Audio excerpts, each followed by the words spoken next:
Alhamdulillahirabbil ka'bah wa qiblati ummati amma wassalatu wassalamu ala rasulillah la haula wala quwata illa billah. Kembali kita melakukan pertemuan selanjutnya. Di hadapan kita sudah ada pemakalah yang akan memaparkan makalahnya dengan baik. Kita beri waktu 5 menit, cukup poin-poin pentingnya saja. Kita persilakan. Baik, assalamualaikum warahmatullahi wabarakatuh. Waalaikumsalam warahmatullahi wabarakatuh. Alhamdulillahirabbil ka'bah wa qiblati ummati amma wassalatu wassalamu ala rasulillah la haula wala quwata illa billah. Segala puji hanya milik Allah Subhanahu wa taala, Tuhan pemelihara Ka'bah, kiblat seluruh umat. Shalawat dan salam atas Rasulullah Shallallahu Alaihi Wasallam, tiada daya dan upaya melainkan dengan izin Allah Subhanahu Wa Taala. Yang pertama yang saya hormati Bapak Suasana Nikmat Ginting dan yang saya sayangi teman-teman sekalian. Baik, pada kesempatan kali ini kami dari kelompok 6 ingin membahas tentang paragraf. Kepada pemateri kami persilakan.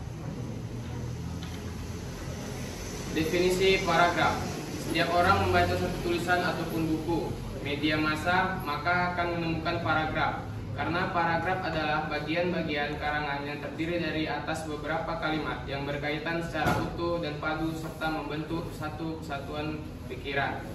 Paragraf adalah sekelompok kalimat yang saling berhubungan dan bersama-sama menjelaskan satu unit pokok pikiran.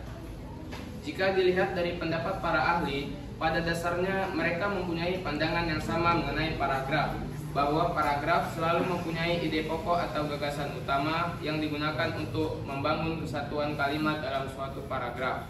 Paragraf menandakan letak di mana suatu tema dimulai dan berakhir. Oleh karena itu, pembentukan sebuah paragraf sekurang-kurangnya mempunyai tujuan. Yang pertama, memudahkan pengertian dan pemahaman dengan menceraikan suatu tema dengan tema yang lain. Oleh karena itu, setiap paragraf hanya boleh mengandung satu tema. Jika terdapat 2 tema, maka paragraf tersebut harus dipecah menjadi 2 paragraf. Yang kedua, memisahkan dan menegaskan perhentian secara wajar dan formal untuk memungkinkan kita berhenti lebih lama daripada perhentian pada akhir kalimat. Dengan perhentian yang lebih lama ini, kemungkinan konsentrasi terhadap tema paragraf lebih terarah. B. Syarat-syarat paragraf. Seperti halnya kalimat, sebuah paragraf juga harus memenuhi syarat-syarat tertentu. Setidaknya ada 3 syarat yang harus dipenuhi oleh sebuah paragraf. Yang pertama, kesatuan.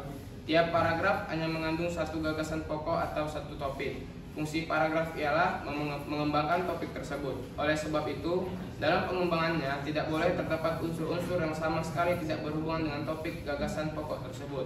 Penyimpangan akan menyulitkan pembaca. Satu paragraf hanya boleh mengandung satu gagasan pokok atau topik. Semua kalimat dalam paragraf harus membicarakan gagasan pokok tersebut. Menurut Marsa, kesatuan dalam sebuah paragraf hanya terbentuk sebagai apabila informasi-informasi dalam paragraf itu tetap dikendalikan oleh gagasan utama. Agar kesatuan dapat dicapai, penulis senantiasa mengevaluasi kalimat-kalimat yang ditulisnya itu erat hubungannya dengan gagasan utama. Apabila tidak erat hubungannya, kalimat-kalimat itu sebaiknya dihilangkan atau disajikan secara khusus. 2. Koherensi. Syarat kedua yang harus dipenuhi oleh sebuah paragraf ialah koherensi atau kepaduan. Satu paragraf bukanlah merupakan kumpulan atau tumpukan kalimat yang masing-masing berdiri sendiri atau terlepas, terlebih dibangun oleh kalimat-kalimat yang mempunyai hubungan timbal balik. Pembaca dengan mudah memahami dan mengikuti jalan pikiran penulis tanpa hambatan karena adanya loncatan pikiran yang membingungkan. 3. Kelengkapan atau kecukupan pengembangan paragraf. Suatu paragraf dikatakan lengkap apabila berisi kalimat-kalimat penjelas yang cukup untuk menunjang kejelasan kalimat topik atau kalimat utama. Sebaliknya, paragraf dikatakan tidak lengkap apabila tidak dikembangkan atau hanya diperluas dengan pengulangan-pengulangan. Oke, jenis-jenis paragraf. Pertama, jenis paragraf berdasarkan sifat dan tujuannya.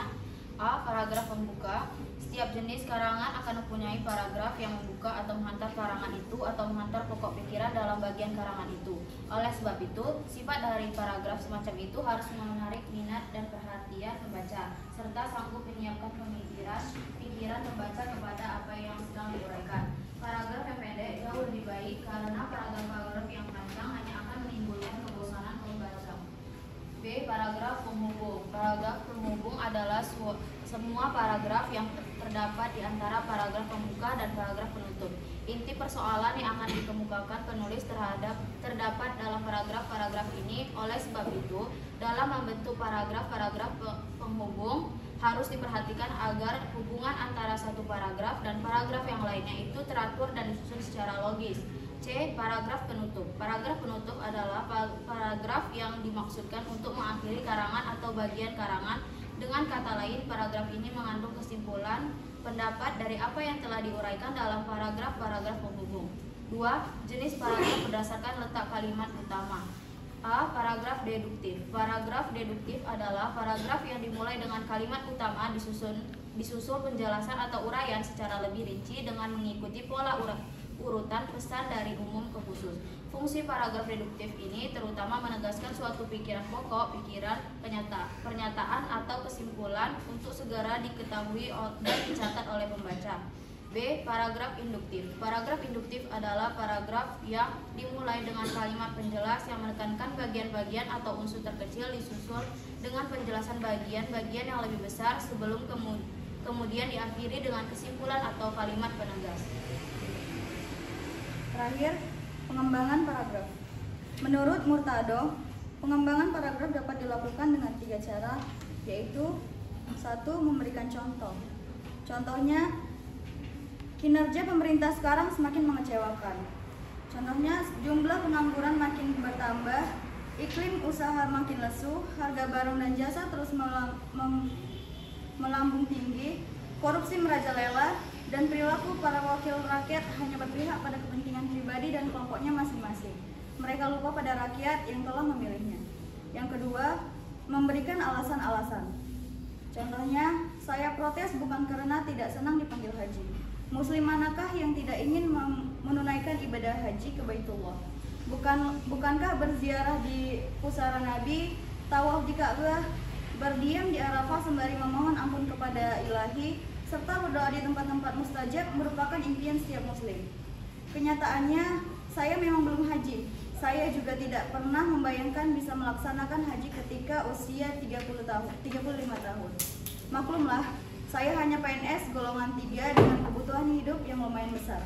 Andaipun saya berangkat haji, paling mungkin ketika usia saya mencapai angka 50 tahun. Itu pun dengan syarat gaji PNS naik berlipat dan tunjangan fungsional juga besar. Yang ketiga, bercerita. Contohnya, alhamdulillah pada Ramadan tahun lalu, saya banyak membaca referensi buku yang bernuansakan agama. Paling tidak, kata Ustadz Hasan, ada 3 buku yang berbincang tentang Ramadan. Ketiga buku ini ditulis oleh anak-anak Medan. Kenapa saya menyebutnya demikian? Karena memang ditulis oleh mereka yang bermukim di Medan. Baik, itu tadi presentasi yang disampaikan. Kemudian kepada teman-teman yang ingin bertanya dipersilakan. Kenalkan, nama saya Dinda Fifa dari kelompok 3. Saya yang bertanya, apa perbedaan antara kalimat utama dan kalimat penjelas? Perkenalkan, nama saya Echa dari kelompok 5. Pertanyaannya, apa cara membuktikan bahwa sebuah paragraf itu paragraf dedukatif? Saya mau menjawab pertanyaan Adinda Afrifa. Pertanyaannya, apa perbedaan antara kalimat utama dan kalimat penjelas? Kalimat utama itu juga disebut sebagai kalimat topik. Hal itulah yang menyebabkan kalimat utama menjadi acuan pengembangan suatu paragraf. Sedangkan kalimat penjelas merupakan kalimat yang berisikan penjelasan, uraian, atau berupa rincian-rincian detail tentang kalimat utama suatu paragraf. Berikutnya saya ingin menjawab pertanyaan dari Egica. Bagaimana cara membuktikan bahwa sebuah paragraf termasuk jenis paragraf deduktif? Jawabannya, jika membaca kalimat gagasan utama berada di awal paragraf, maka paragraf tersebut termasuk ke dalam jenis paragraf deduktif. Sedangkan ketika membaca paragraf, kemudian kalimat gagasan utamanya berada di bagian akhir paragraf, maka paragraf tersebut termasuk dalam jenis paragraf induktif. Baik, demikianlah presentasi dari kami. Wassalamualaikum warahmatullahi wabarakatuh. Waalaikumsalam.